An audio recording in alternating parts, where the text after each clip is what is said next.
to you, O Lord.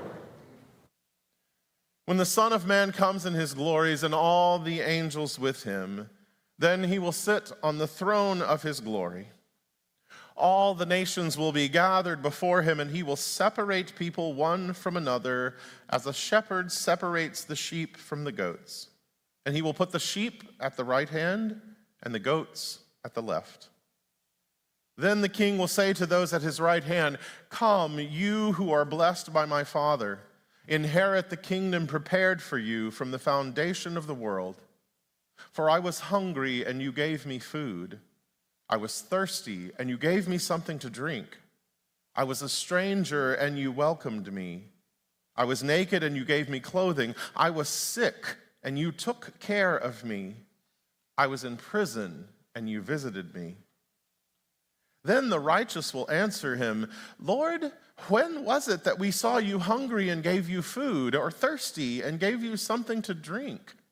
And when was it that we saw you a stranger and welcomed you, or naked and gave you clothing? And when was it that we saw you sick or in prison and visited you?" And the king will answer them, "Truly I tell you, just as you did it to one of the least of these brothers and sisters of mine, you did it to me." Then he will say to those at his left hand, "You who are accursed, depart from me into the eternal fire prepared for the devil and his angels. For I was hungry, and you gave me no food. I was thirsty, and you gave me nothing to drink. I was a stranger, and you did not welcome me, naked, and you did not give me clothing, sick and in prison, and you did not visit me." Then they will also answer, "Lord, when was it that we saw you hungry or thirsty or a stranger or naked or sick or in prison and did not take care of you?" Then he will answer them, "Truly I tell you, just as you did not do it to one of the least of these, you did not do it to me." The gospel of the Lord. Praise to you, O Christ.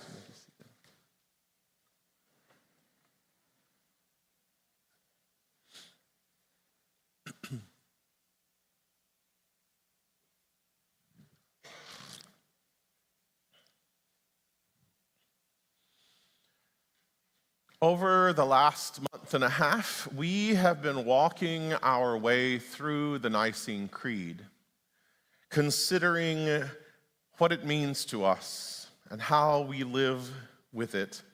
We started out with this discussion about faith, and that faith is not just about an agreement to things that are true, but that it's also trust.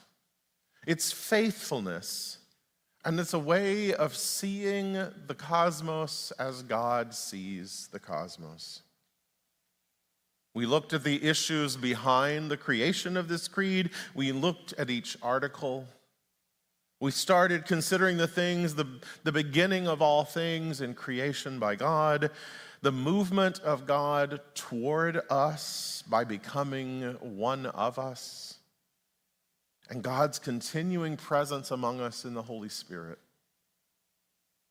We learned about the arguments over all of these ideas and the ways that these words have been used for good and also to exclude. And today is the end of our series on the Creed. And so we come to the end kind of with the question, okay, so it's a good Lutheran question. Then what does that mean? What does that mean for us? And I think part of it is there in the Creed, especially in the last two articles, because the second article ends with a statement about Jesus saying he will come again in glory to judge the living and the dead, and his kingdom will have no end.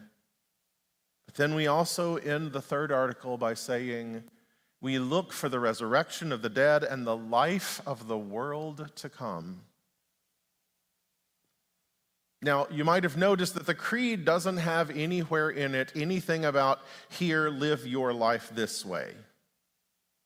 There's nothing in the Creed about how we live a life of faith. And there really isn't a clear understanding of the full mystery of God because it is not something we will ever fully understand. But the creed does end looking forward, not back, but looking forward. And just as our gospel reading today looks to the future and an understanding of what a life of discipleship looks like and what it means, Jesus speaks to his disciples and he tells them that when the Son of Man comes in glory, all the nations will be gathered together. And then the sorting begins. And what is the criterion that Jesus uses? It's not doctrinal precision and orthodoxy. Not a word is said in this statement that Jesus makes about homoousios versus homoiousios. Yes, we remember those words. We talked about those a little bit. It's not there. It mentions 6 things, and every one of them is ordinary, everyday care. Hungry, and you fed me. Thirsty, and you gave me something to drink. A stranger, and you welcomed me. Naked, and you clothed me. Sick, and you took care of me. In prison, and you visited me. That's it. This is kind of what Jesus is saying. This is the whole thing right here in essence. And so we've spent these weeks looking at one of these central creeds of our faith, and now Jesus says everything turns not on what you say you agree to, but whether anyone got fed and cared for. Now, that doesn't say that the creed doesn't matter. It doesn't throw away the need for us to have a central place to come back to for our understanding of God and God's mission. But it does mean that orthodoxy, holding the right belief necessarily, if it doesn't become a way of living, we haven't finished the sentence. We haven't finished the creed. We don't say the creed, walk away, and then separately go do justice on our own. We go and do justice because of what is stated in the creed and why we hold it to our hearts. The prophet Micah knew this truth a long time before the writer of the Gospel of Matthew put pen to paper. Because the prophet places us in the person of a worshiper who is trying to please God, and we can kind of hear this escalating panic in these words. What shall I bring? A burnt offering? A calf, a year old? Well, what about 1,000 rams? 10,000 rivers of oil? It gets bigger and bigger until the most horrifying, what if I offered my firstborn as sacrifice? And it all collapses at that moment. The horror of being this desperate. Because the truth is, we cannot buy God. We cannot buy God, and we cannot buy God's grace and love. Because there is no offering big enough, no gift extravagant enough, and no religious performance or doctrine impressive enough to earn God's love. Because it's not for sale. And Micah sums it up clearly and says, you already know what you're supposed to do. You already know how you're supposed to live. God's already told you this, he says. Do justice, love kindness, and walk humbly with God. We still try to climb that ladder. We still try to earn God's approval and one another's approval. We just use different rungs of this ladder: perfect attendance, or a generous pledge to the church, or being a good person who really doesn't bother anyone, or knowing every word of the creeds by heart. None of those things are bad. None of those things are bad in and of themselves, but none of those things save us. None of those things earn us God's grace and God's love.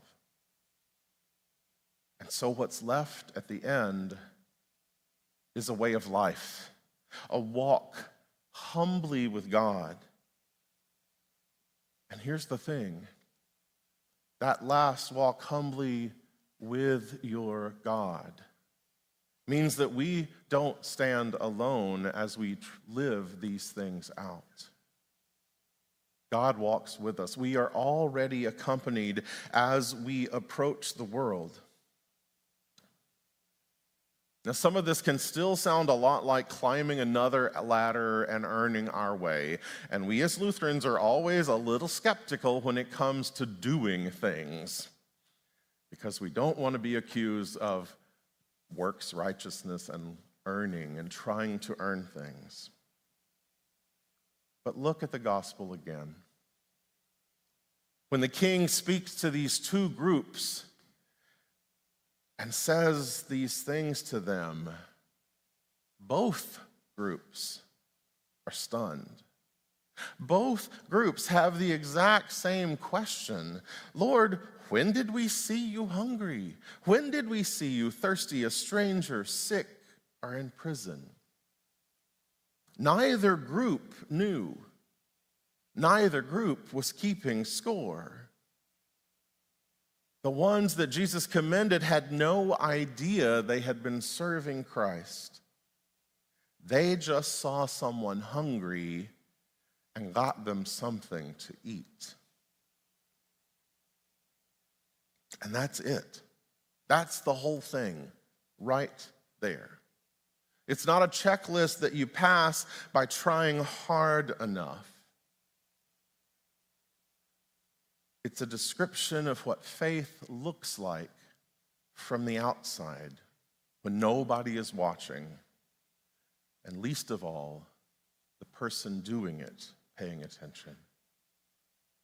Luther put it pretty plainly when he said that good works do not make a person good, but a good person does good works.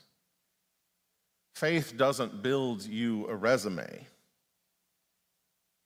Faith doesn't make you good. That's all God.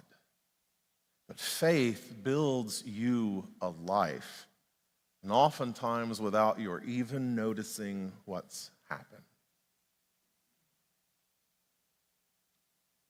And notice what Jesus is actually saying.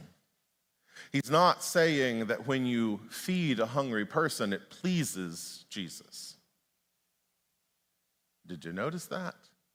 He's not saying, good on you for feeding the hungry person. Good on you for taking care of the sick people. He doesn't say that. What he says is, when you did it to them, you did it to me. This is a presence claim. God with us. And we have spent these weeks confessing that the Word became flesh, that God became truly present in one particular human body. And if that is true, then this is true as well. God is present in the bread and the wine on this table, and God is present in every person in this room, and God is present in every human being across the earth. This is where the creed leads us. This is where our lives are directed.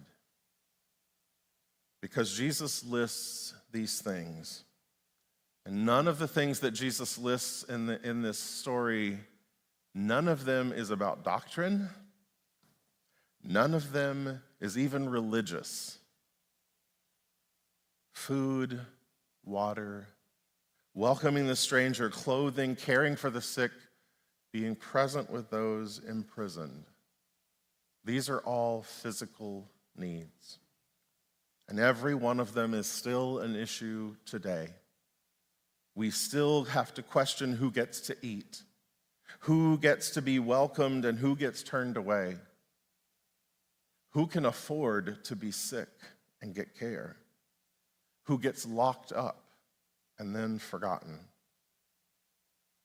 Jesus didn't leave any of that vague. He said it pretty clearly. He said, that's where I am, in those people. And so the creed doesn't stand as this static center of our faith. It has a movement. It points us beyond what we agree to as true. Everything that we've confessed, that the God who made it all and called it good, that the Christ who emptied himself all the way to a cross, and that the Spirit who gives life, and the church that holds us when our own faith runs thin. All of these things lead to human beings. All of these things lead to caring for the sick, feeding the hungry, clothing the naked, visiting those in prison. And Helen and Nancy, you have joined in a very real and intentional way this care, this process of looking and seeing God in the faces of others and doing it for God and to Christ as you care. And this is where the creed leads all of us. So may we all learn to quit trying to earn what has already been a gift to us by checking off a list of correct beliefs. And may we learn to walk humbly with a God who is already walking with us in the bodies and faces of all we meet. And may we keep our eyes open to see the Christ who promised to meet us there, in the hungry, the sick, the strangers, the imprisoned, whether we recognize him or not. May God lead us to not just confess the creed, but to live the faith that it upholds and guides us in. Amen.